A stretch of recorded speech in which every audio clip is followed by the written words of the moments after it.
Hi BookTube! It's been a while. I think the last time I posted was like 5 or 6 years ago.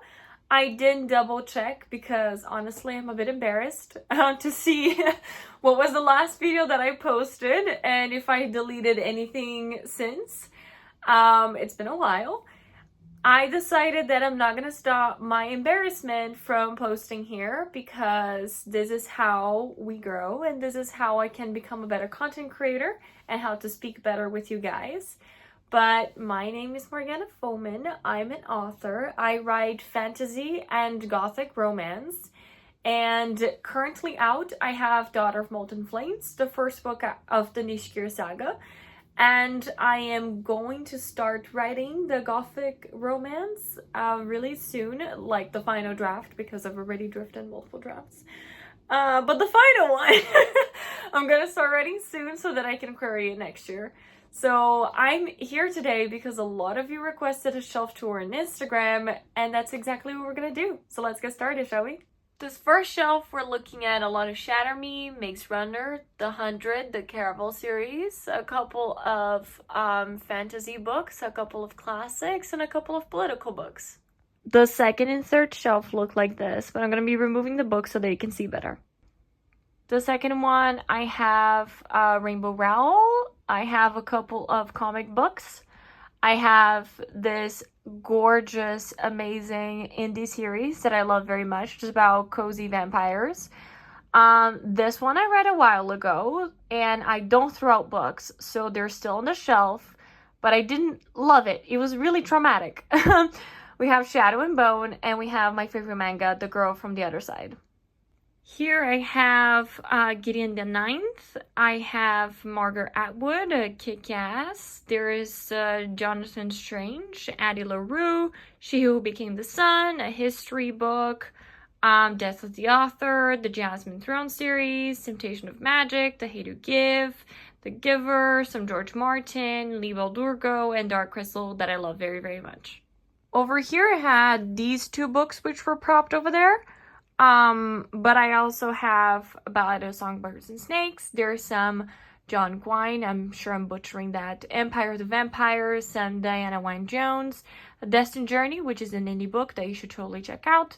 There's The Darkest Minds, some Allie Hazelwood, some, there's a book for autistic people over there, a lot of comic books. I am a sucker for anything Harley Quinn, so there you go. And this one, before you come at me, was research for one of my villains, okay? So thank you. Don't come for me. For the shelf, these two were propped over there. I haven't read Our Infinite Fates yet, but I did read this one, and this trilogy is amazing. This is based on the Brazilian religion Candomblé, and you should definitely check it out. Then here we have research, weekend stuff. There's some Sherlock Holmes, more Lee Baldurgo, Midnight Sun, because why is that book bigger than the rest of the Twilight series? And these are indies, very good. I purchased them at Comic-Con. I love Genius. I really, really enjoyed this book. The Mist of Avalon is why I'm called Morgana. This is my mother's favorite book of all times. We have some poetry over there. Then over here, Lord of the Rings, which I'm absolutely a fan of. Some Holly Black. Some more Holly Black. Fate of the Flames I haven't read yet, but I wanted it at a giveaway. And there's also The Phoenix King, which I'm really excited to read. My poetry book also goes at the top right over there. And these are indeed my hands. And this was the first book I ever wrote. This is at the very bottom. We have some Persepolis. I'm going to remove it so that you can see the rest. But I really like Persepolis, and I think everyone should read it at least once in their lifetimes. It's extremely relevant to the current political climate. At the bottom, we have some Brazilian books. There is Narnia, which I love. City of Brass, which I want to read. Bad Crease, also on my TBR. His Dark Materials is literally one of my favorite series of all times. The Sapiens, like duology, which I'm excited to read, but also I've heard that there aren't sources for a lot of the stuff he says, so dubious. Here we have Tolkien Encyclopedias, the special edition of Shadow and Bone, which is not that special. It hurts me to say. and some Vogue magazines, as well as some others. And guys, Polar Expressions Publishing, which is also some of my roots for publishing. I actually have a poem there because I won a competition. And you should definitely check it out. Now, on this side, we have my favorite bookshelf. These are all the books that I hold really, really dear to my heart. So they're facing my bed, and this is like my absolute favorites of all time. Yes, there are books here that I haven't read yet. I collect books so that they are my TBR, so that I can read them anytime that I want to. They aren't a like, oh, I only purchase if I'm going to read it right away. I'm not like that. I am a wine collector, let's put it that way. This is what the top looks like, but I'm gonna be removing some books so that you can see properly. This is my romance shelf. So there's even over here in the corner some Cassandra Clare like couples stuff. This is from when you pre-ordered Queen of Air and Darkness, so really excited about that. Then you find Hannah Grace, John Green, Ali Hazelwood, some sapphic reads. There's also some books I haven't read yet. The Breezes and the Grouchies, literally one of my favorite comic books of all time. Then there is the Actor series, because yes, I did read that. No, it's no longer one of my favorite series. I find that there's a lot of problems with it, but at the time, I really enjoyed it. And very important, How Democracies Die. I highly recommend this read. New Gaiman, on the other hand, was a gift. I did not purchase it, so I don't feel bad. Then, obviously, some more Cassandra Clare over there. This was part of the Kickstarter. I'm currently reading it. That's why it's at the top. Walt Whitman changed me on a genetic level. Very good poetry. Then some Olive Blake, How to Murder Your Employer, some short story collections about warriors. Then we have an anthology of diaries. Chloe Peñaranda, or Peñaranda? I don't know how to pronounce that name. But anyway, she is a goddess, and you should check out her books. She started as this like crazy good indie author. And now she's traditionally published, and she's like fulfilling her dreams. I'm so proud of her. We have Willing Shakespeare, because yes, I am a theater kid. We have Immortal Dark, some Brandon Sanderson, Diana Gabaldon, Teen Titans, which I love. City of Stardust, I haven't read yet. I'm really excited to begin it at some point. Then we have Six of Crows, and I don't know what happened to the dust jackets, so they're naked. Over here is where my queen lives. I own as much of Cassandra Clare as I am able to afford. I absolutely love her stuff, and we also have some stuff that is in Cassandra Clare, like V.E. Schwab over here. There's also this indie author that I purchased recently at a Montreal bookstore called Joie de Livre, and there's also some letters over there.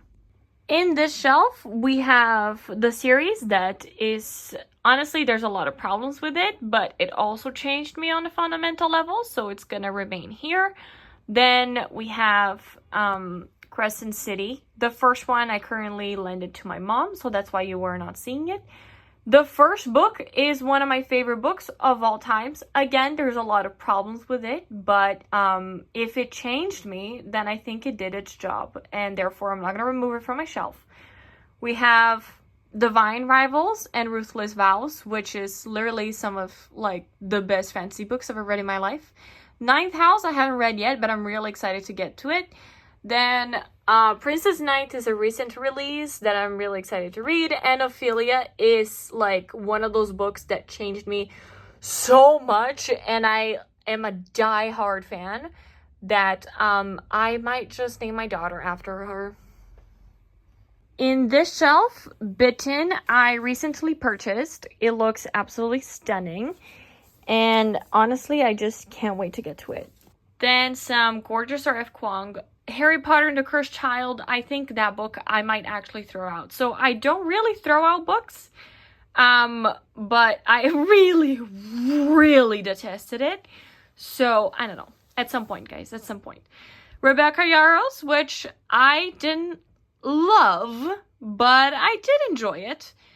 This Ravenous Fate from the gorgeous Haley. I love this woman so much. And don't even get me started for A Dream of By the Shadows by Logan Carley, because this book, oh my god, guys, it's an indie version, but I love this so much.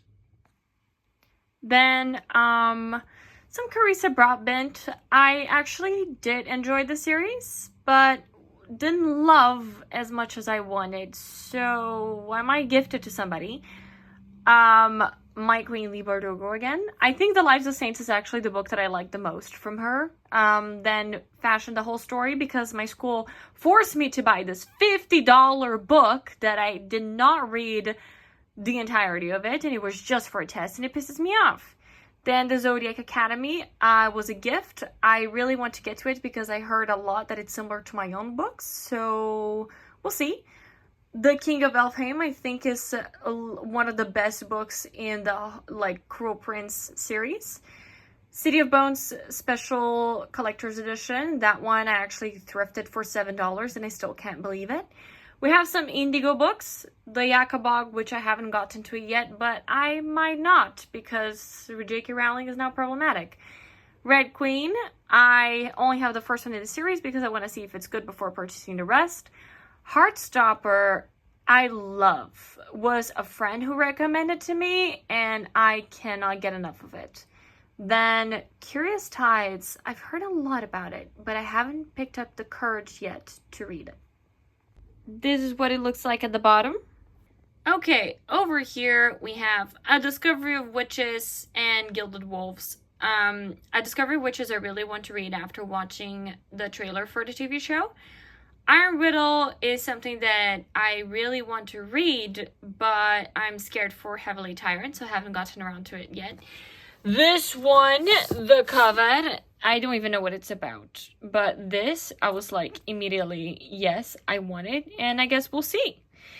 Then Fashionpedia, I got it for my school. We have some Mortal Instruments. This will be research. Foxglove is part of the Belladonna series, and I also want to read it. Most ardently, I'm excited for more Harley Quinn. I'm definitely gonna throw that one out because I hated every single second of it. Then Emily Wilde, which I loved. Here we have Fahrenheit. This one is so destroyed, poor thing. This was my dog's fault. But if there's any book that is going to look like this, it's this one. So I'm actually okay with having it like this on my shelf. Then some more books over there. A lot of fairy and gothic type of tales. And now we're in my living room. So this shelf is here because I literally could not find any other space for it. So it's a bunch of really random books. At the top, Book of the Night and Blood over Brighthaven are two that I'm really excited to get to. We have some more George Martin, Kingdom of the Wicked, which, very good audiobook. Tolkien, because I love him. A lot of random books, I know, but I really enjoyed most of these, so they're staying at the very top. Then the shelf, which I'm gonna remove the book so you can see more clearly. So Hellraiser, at the very top, we have a battered copy by Nicholas Sparks. More Wiccan stuff. The Darkening, I heard really good things about it. Then the Cruel Prince series, which I did a photo shoot for recently, and I love this series, but I have a problem with the ending. Then some movies over there because I don't have any more space for it, so it's gonna be my bookshelf. When Women Were Dragons is simply my favorite book of all times. It's in the fantasy genre, but it's kind of like historical at the same time. So good. Then Credence was, a friend of mine wanted to throw it out, and I was like, let me try reading it before you do. So I haven't gotten around to it yet, but I can't say I'm excited for it. We'll see. Then this is How You Lose a Time Wear, which I really want to get to. From Lonely Nash, I'm not that excited. So this was supposed to be a book club read, but none of us have gotten around to it yet. And there's just so many books in the series that sound exactly like this one that I don't know, I might never get to it. St. Atticus, because I had a moment. This one is indie, guys, and it looks gorgeous, so you should get to it. It basically sounds like Howl's Moving Castle, but in book form, and that isn't, obviously, Howl's Moving Castle. This one I purchased recently, and it sounds delicious. The Unworthy, I'm really excited to get to.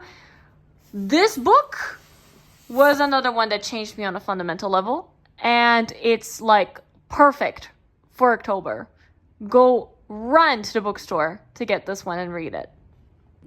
Funnily enough, Sir is a comic book that I picked up in exchange for my book with an author when I was in Markville Indigo, and she was there, the illustrator of the comic book, and we were both doing a signing at the same time, and it was such a pleasure to meet her. So if you want to support more Canadian artists, especially for comic books, I recommend this one.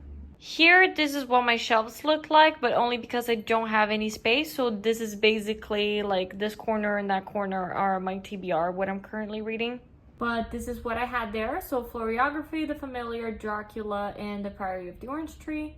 Then Dickens, I am feral for those books, thanks to Cassandra Clare. My Name is Mina was a great childhood book. It's like The Perks of Being a Wallflower for children. Then, surprisingly, Serafina, which is a dragon book. Then we have The Hobbit, which took me 4 years to get to. Then Jane Austen, Tenders the Flesh, When Among Crows. There's some Sally Rooney. Villainess, an indie book that is not the best that it could be written. I think it could have gone through a few more rounds of editing, but I really enjoyed the story. Let Them Burn at the Top with some Mindy Kaling over there. The Perks of Being a Wildflower, literally best teenage book ever. Then When Women Run with Wolves, I really want to get to reading it this year. We have some 1984, Alice in Wonderland, some of my, this is one of my favorite childhood books as well.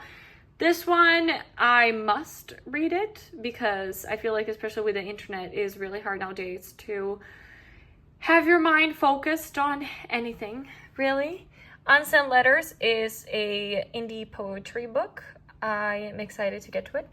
Then we have tarot cards and Rip Van Winkle. And guys, if there's anything that you should have learned from me by now, is that I love weird fairies. So that's why this is here, and I love this. My current TBR is mostly this. I'm also reading other books in my Kindle, but it's mostly this.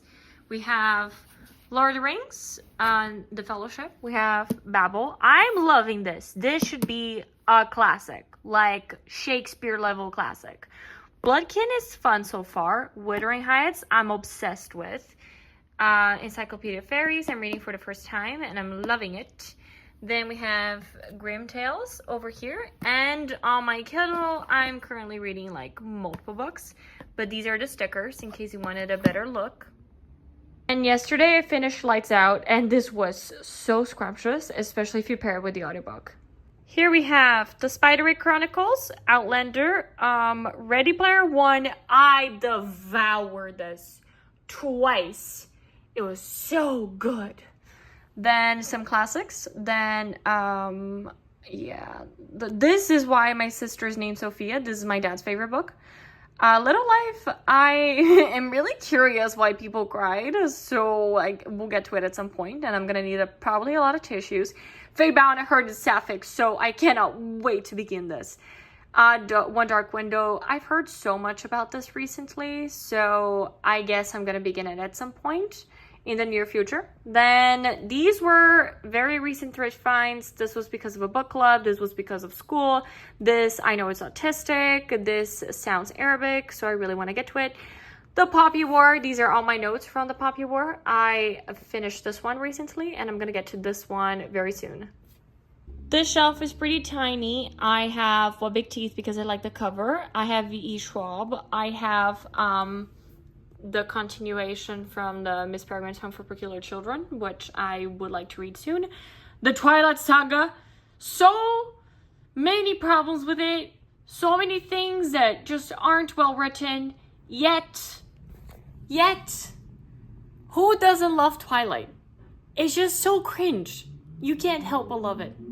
Then you have The Hunger Games, some folk culture from Tibet, because I am a bit obsessive with the country for reasons that I don't understand. Legendborn, I heard that it's also similar to my book, so I'm really excited to read it at some point to compare it. Divergent, I did not get around to this one because it got progressively worse, so I guess we'll see. And I keep a thesaurus in hand because I don't trust Google anymore, especially with all the AI stuff happening. And honestly, I'm so glad I have this chunky ass dictionary because it saved my life multiple times. Here we have a lot of hidden stuff. So before you come at me, I didn't know that Mandy's was Zionist. I am going to be taking off my shelf soon. And the reason why this is here is because I used to work at Mandy's before I knew it was Zionist. And the salads are actually delicious. And unfortunately, it was one of the best places I ever worked at. But none of that anymore. So here we have a couple of hidden books. Like I said, we have some earbooks. We have a library purchase after it was like thrown out of the selection. We have, I think this is spicy, like fantasy, but I'm not sure yet. Paradise Lost, I told myself it was part of my October TBR, so I'll be reading it literally as of like tomorrow probably. This is an artist I really enjoyed. This is some more Wiccan stuff, like supernatural shit. Here are things that I thought was important to know. We have some Cassandra Clare here because it didn't fit. We do have a Harry Potter box. I am not gonna get rid of this, guys. I have a lot of opinions on Harry Potter, and I'm scared of saying them online, but mostly I'm gonna say this. I think in this case, I am going to be separating the author from the work because Harry Potter is such an incredibly thoughtful and needed childhood book. It explores so many themes that I think are crucial to a child understanding themselves in this world and understanding how it works and finding the light and perseverance to continue living in it. And I think it's really unfortunate that J.K. Rowling is using all the money that she got from the Harry Potter series for all this. It's ridiculous. It's ridiculous. All the transgender shit that she says. Honestly, like she's a horrible person for saying all that shit. And I'm not going to be purchasing any more Harry Potter stuff. And I am going to be getting rid of like the books that I told you, Fantastic Beasts, The Cursed Child, and the Ichabod. But the Harry Potter series, I am probably going to let it pass on to my children and have them read it because it was life-changing. And I hate that she took something that was so important to so many children and teenagers and adults and transformed it into this ugly, hateful thing. It's kind of crazy that she's like the same author who wrote about like not being prejudiced and how bullying affects a person and how much childhood trauma someone can have from not being accepted as a kid, and then still say all the shit that she does about transgender people. It just doesn't feel like the same person who wrote Harry Potter. So that series in particular, I am going to be passing on to my child, but anything related to J.K. Rowling beyond that or helping her in any way through the purchase of other things or watching a TV show or even the movies, you're not going to see any more from me. But the books are mine, so might as well do whatever I want with it. Hidden over there, we have Nikita Gill, which is an incredible author. R.F. Kuang again. Lessons in Chemistry was one of my favorite books of all times until very recently. Colleen Hoover, also problematic, but all of your perfects did help my relationship, so I'm gonna keep it. V for Vendetta is Also one of my favorite comic books of all time. It actually was the reason why I shaved my head, and it means so much to me in terms of freedom and politics and what it means to want to live versus survive. The Arcane art book, I think it's pretty obvious why I have it there. I'm simply obsessed with Arcane. We have more fairy stuff, Tolkien, fairy tales, Alice, Guest in the House's horror. Yes, some more Harry Potter stuff, but this is for the graphic design of the movie, and it's honestly an incredibly beautiful art book. We have more fairy stuff, fashion design, more fairy stuff. I think it's safe to say I'm a huge fan of Brian Froud. Alright, so we're at the end of the shelf tour, and all I'm gonna say before I enter a tiny spiel is thank you so much for watching, and I hope you enjoyed seeing what my shelves carry. And if you want to stay for what I'm about to say, you absolutely can. Hi there, I just wanted to thank you again for watching the video and to tell you that I won't be giving the spiel anymore. It turned out to be way too political, and I don't know how to phrase my opinion yet in a way that I'm satisfied with, so I'm gonna keep it brief. Again, thanks for watching. I hope to see you in my next video, and when I'm ready to give my fully fleshed out opinion, I shall come here again. Bye!